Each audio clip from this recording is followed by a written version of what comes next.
Praise the Lord. आप सबको जय मसीह की। प्रभु आप सबको बहुत से आशीष दे और प्रभु में आप सदा आनंदित रहिए। और जो हम आज का जो वचन पढ़ेंगे, आज का वचन है मत्ती 10 अध्याय का 16 आयत को कोई पढ़ेगा। और आज का टॉपिक है आने वाला संकट। देखो, मैं तुम्हें भेड़ों के समान भेड़ियों के बीच में भेजता हूँ, इसीलिए सांपों के समान बुद्धिमान और कबूतर के समान भोले बनो। हालेलुया। तो जहाँ आज का वचन हमें यही बता रहा है कि किस तरह से वचन में लिखा है कि मैं तुम्हें अपनी भेड़ों को भेड़ियों के बीच में भेज रहा है परमेश्वर। और किस तरह से हमसे बातचीत कर रहा है वचन के द्वारा कि सांप की नाई बुद्धिमान और कबूतर की नाई भोले बनो। और 17 में देखेंगे, परंतु लोगों से सावधान रहो, क्योंकि वे तुम्हें महासभाओं में सौंपेंगे और अपनी पंचायतों में तुम्हें कोड़े मारेंगे। 18 में तुम मेरे लिए हकीमों और राजाओं के सामने उन पर और अन्य जातियों पर गवाह होने के लिए पहुंचाए जाओगे। तो यह परमेश्वर का वचन आज देख रहे हो कितना बहुतायत से फैल लिया है कि लोग गवाह हो रहे हैं, गवाहियां हो रही हैं कि देखो किस तरह से मसीह लोगों को सताया जाता है और वो तुम्हें पकड़वाएंगे। तुम ये चिंता ना करना कि हम किसी रीति से क्या कहेंगे, क्योंकि जो कुछ तुम्हें कहना होगा वही उसी घड़ी तुम्हें बता दिया जाएगा। जो 20 में देखेंगे, जैसे 19 में पढ़ा था, क्योंकि बोलने वाले तुम नहीं परंतु तुम्हारे पिता का आत्मा तुम में बोलता है। तो मेरे प्रिय भाई बहनों, हमें चिंता करने की कोई ज़रूरत नहीं है, क्योंकि पहले अगर हम 22 में देखेंगे तो उसमें भी यही लिखा है कि मेरे नाम के कारण सब लोग तुमसे बैर करेंगे और जो अंत तक धीरे धरे रहेगा उसी का उद्धार होगा। अगर हम 23 में पढ़ेंगे, जब तुम्हें एक नगर में सताएं तो दूसरे को भाग जाना, और मैं तुमसे सच कहता हूँ कि तुम इसराइल के सब नगरों में ना फिर चुकोगे कि मनुष्य का पुत्र आ जाएगा। जैसे 25 में पढ़ेंगे, जैसे लिखा है कि चेलों का गुरु के और दास को स्वामी के बराबर होना ही बहुत है। जब उन्होंने घर के स्वामी को शैतान कहा तो उसके घर वालों को क्यों ना कुछ कहेंगे। हालेलुया। जैसे 31 में लिखा है कि इसलिए डरो नहीं, तुम बहुत ही गौरवों से बढ़कर हो। तो यहाँ परमेश्वर का वचन हमें बता रहा है कि तुम डरो नहीं।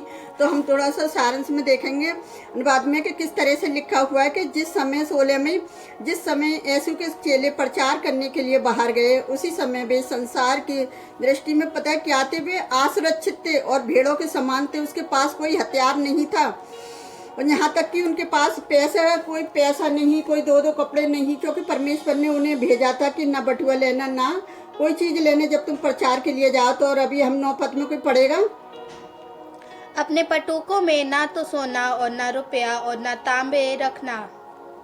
कह रहे कि इसलिए उन्हें सांप की तरह पता क्या है कि चतुर बनने की आवश्यकता थी और उन्हें चतुर बनना जरूरी था। इसके साथ ही उन्हें कबूतर की तरह भोले या नादान बनने की भी जरूरत थी। उन्हें परमेश्वर की सुरक्षा प्राप्त करने के लिए शुद्ध और आज्ञाकारी होना भी आवश्यक था और परमेश्वर की इच्छा के अनुसार कार्य करने वाले लोगों के लिए की रक्षा करता है। परमेश्वर किसकी रक्षा करता है? जो उसके इच्छा अनुसार कार्य करते हैं। तो हमेशा हम परमेश्वर की इच्छा अनुसार कार्य करते हैं तो हमारा कोई भी कुछ नहीं कर सकता। जिस तरह से 23 में पढ़ा था कि यीशु के पीछे चलने वाले लोगों को कष्ट सहने के लिए तैयार रहना चाहिए, किंतु उन्हें आवश्यक क्या है कि तौर पर दुख और तकलीफ की अपेक्षा नहीं करनी चाहिए। यीशु ने अपने शिष्यों को सिखाया कि अगर एक गांव में उन्हें सताया जाता है तो उन्हें वहां से निकलकर दूसरे गांव चला जाना चाहिए और वे खतरे से दूर जा सकते हैं, लेकिन परमेश्वर की सेवा करने से नहीं।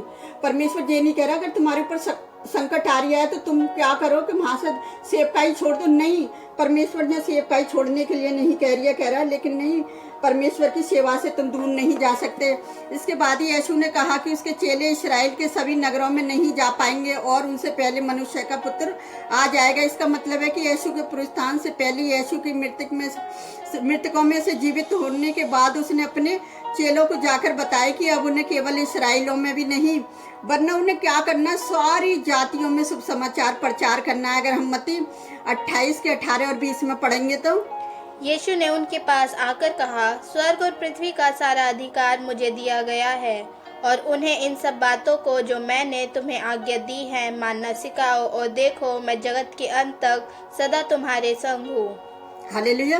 किस तरह से परमेश्वर इनके अपने लोगों को उसने अधिकार और सामर्थ्य दे दी कि जाओ, जो अधिकार और सामर्थ्य तुम्हें दी गई है, तुम परमेश्वर के शुभ समाचार का प्रचार करो। जैसे 26 में यीशु ने अपने चेलों से कहा कि मत डरो, वे परमेश्वर का काम कर रहे थे, कोई व्यक्ति उन्हें शुभ समाचार प्रचार करने से रोक नहीं सकता।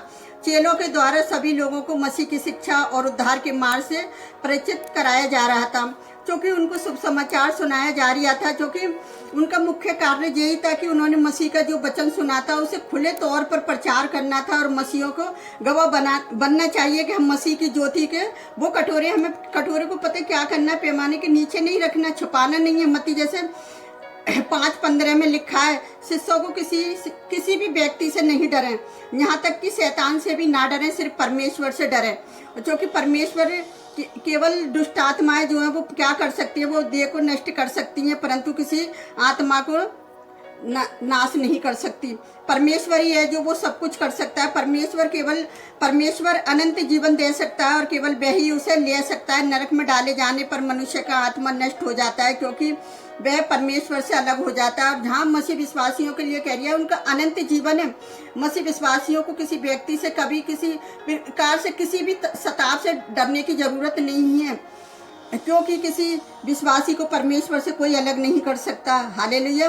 जिस तरह से रोमियो 8:35, 38, 39 में लिखा है कि परमेश्वर किस तरह से अपने लोगों से कह रहा है कि हमें किसी से डरने की जरूरत नहीं है। परमेश्वर के पास मनुष्य की आत्मा को नष्ट करने की शक्ति है और इसके साथ ही उसके पास सभी प्रकार की शक्ति है। लेकिन परमेश्वर सिर्फ सर्वशक्तिमान ही नहीं, सारी सृष्टि का सृष्टि करता है नहीं, वो हमारा प्रेमी परमेश्वर भी है, क्योंकि वो परमेश्वर है। जिस तरह से वो सबकी रक्षा करता है, पशु पक्षियों की सबकी रक्षा करता है, तो जिस तरह से परमेश्वर के वचन को लोग रोकना चाह रहे हैं, तो मैं उन लोगों को आज वो मैसेज देना चाहती हूँ कि परमेश्वर के जो काम को रोका, अगर आपने छत्तीसगढ़ में परमेश्वर के काम को रोका है तो वो परमेश्वर महान है। वो परमेश्वर ने नेपाल में जाके तुम्हें दिखा दिया कि वहाँ जाके देखो लाखों की भीड़ वहाँ पहुंची।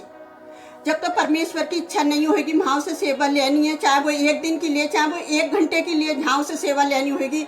जो उसके वचन के भूखे प्यासे लोग हैं वो उसके पास लाखों की संख्या में जाएंगे और गए भी लाखों की संख्या में। और मैं उन झूठपरों से कहना चाहती हूँ जो एक दूसरे की मसीहों की बुराई करते रहते हैं, मसीह लोग, वो ऐसा ना करें और बल्कि एक दूसरे का हौसला बढ़ाएं। अगर उनकी कोई गलती है तो तुम घर पे जाके उनके बात कर सकते हो, उनकी इतनी बड़ी मिनिस्ट्री है, मिनिस्ट्री में जाके बात कर सकते हो। लेकिन ये सब गलत है कि जैसा वचन में लिखा था कि मतलब यीशु मसीह से भी कहते थे कि दुष्ट आत्माओं की सहायता से तुम क्या करते हो, दुष्ट आत्माओं को निकालते हो।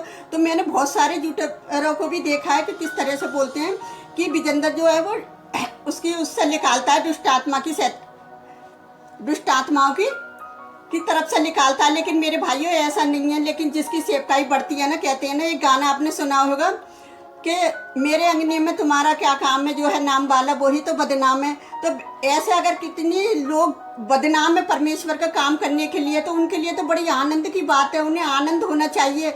और जितने लोग परमेश्वर के आंगन में नहीं आ रहे वो उसकी हजूरी में ऐसे दौड़े चले जाएंगे जब परमेश्वर का समय आएगा। जितने लोग नफरत कर रहे हैं और वो लोग क्या होगा, एक दिन वो परमेश्वर को दंडित करेंगे, क्योंकि परमेश्वर का हर एक वचन ताया हुआ है। वचन में लिखा है हर एक जाति मेरे आगे घुटना टेकेगी, हर एक जाति उसको दंडवित करेगी, क्योंकि वो परमेश्वर महान है। वो सारी जाति का सृजनहार है। जो सताव उसने लोगों के ऊपर दिया है उसे मजबूत करने के लिए दिया है कि वो पवित्र आत्मा में मजबूत हो जाए और बहुत सारी आत्माओं को वो बचा लें। तो आज बहुत सारे लोग बचाए जा रहे हैं, इसलिए शैतान को जलन हो रही है कि बड़ी बड़ी बीमारियों से जो 35 करोड़ देवी देवता नहीं कर सके वो परमेश्वर ने करके दिखा दिया। इतनी भयंकर बीमारियों को मैंने देखा है कि परमेश्वर के लोग किस तरह से चंगा कर रहे हैं। और मैंने खुद भी अपनी लाइफ में ऐसे लोगों को चंगाई देते हुए देखा है और मैंने भी इतना बहुत काम करा है परमेश्वर का, और मैं आज भी कर रही हूँ, क्योंकि प्रभु महान और आदर के जो परमेश्वर है वो अपने लोगों के द्वारा कहता है ना, तुम मुझसे भी बड़े बड़े काम करोगे। तो आज उसके चेले जो बड़े बड़े काम कर रहे हैं, जो शैतान का काम है लोगों के चिढ़ाना लड़ाना, तो ये तो सब चलता रहेगा संसार में। लेकिन मसीहत कभी न रुकेगी और मसीहत आगे बढ़ती चली जाएगी। और जो मसीह लोग हैं, जो मैं उनसे यही फिर एक बार कहना चाहूँगी कि वो अपने लोगों की बदनामी ना करें। उन्हें अगर कोई गलत कर रही है तो उनसे जाके कहें, जो कि पलटा लेना परमेश्वर का काम है, हमारा काम नहीं है।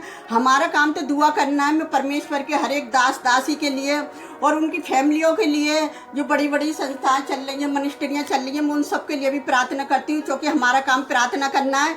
और बाकी जो विरोधी हैं उनके भी लिए हमारा काम है प्रार्थना करना, क्योंकि परमेश्वर के वचन में लिखा है कि तुम अपने बैरियों के लिए से बैर मत रखो, उनके लिए प्रार्थना करो। जो तुम्हें शराब दे उसे आशीष दो।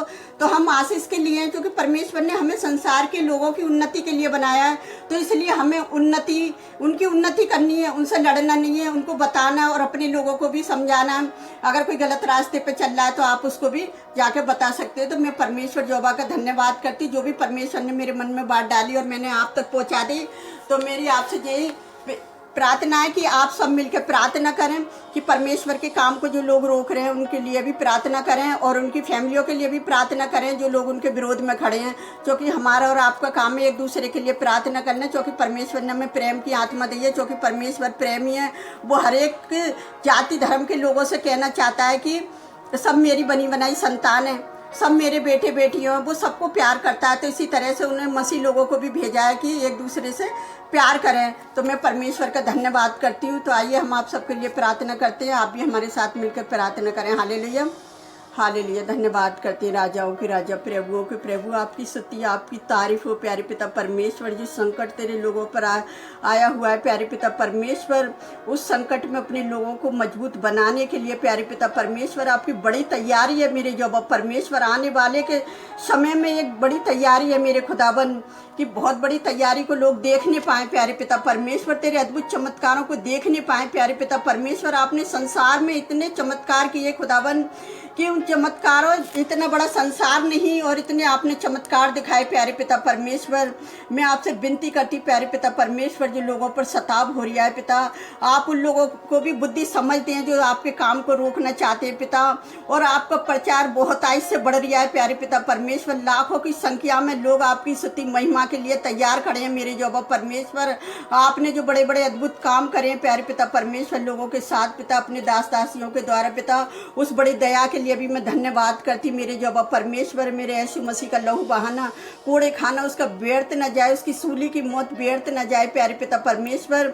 और हमें भी जो उपास के साथ एक दूसरे के लिए प्रार्थना करते हैं खुदावन, हमारी प्रार्थना करना भी लोगों के लिए व्यर्थ न जाए, एक आशीष बन जाए प्यारे पिता परमेश्वर। जितने लोगों तक आपका वचन नहीं पहुंच रही है प्यारे पिता परमेश्वर, यूट्यूब पर जो भी लोग वचन डालते हैं प्यारे पिता परमेश्वर, उस वचन को लोग ग्रहण करें और आपकी महिमा को देखें प्यारे पिता परमेश्वर, और वो अपने घर में उस वचन को सुने और प्यारे पिता परमेश्वर और आपके नाम की महिमा करें। उनके घर की सारी परेशानियां, सारी समस्याएं यीशु नासरी के नाम से नष्ट हो जाए प्यारे पिता परमेश्वर। मैं सबकी समस्याओं को आपके समीप लेकर आती प्यारे पिता परमेश्वर। जितने लोग हम लाइक कमेंट सब्सक्राइबर करते हैं प्यारे पिता परमेश्वर, आप उनकी भी समस्याओं का हल करें प्यारे पिता परमेश्वर की, कि आपके नाम को महिमा मिले और उनके जीवनों में बदलाव आए प्यारे पिता परमेश्वर। वो दुआओं के द्वारा आपके बदलाव को देखे प्यारे पिता परमेश्वर। जब लोग आपसे प्रार्थना करते हैं तो खुदावन आप उनकी प्रार्थनाओं को सुनी अनसुनी नहीं करते, आप उनकी प्रार्थनाओं को उत्तर देने वाले परमेश्वर हैं प्यारे पिता परमेश्वर। चाहे आप देर से देते हैं, बेस्ट उत्तर देते हैं मेरे जो परमेश्वर। में सबकी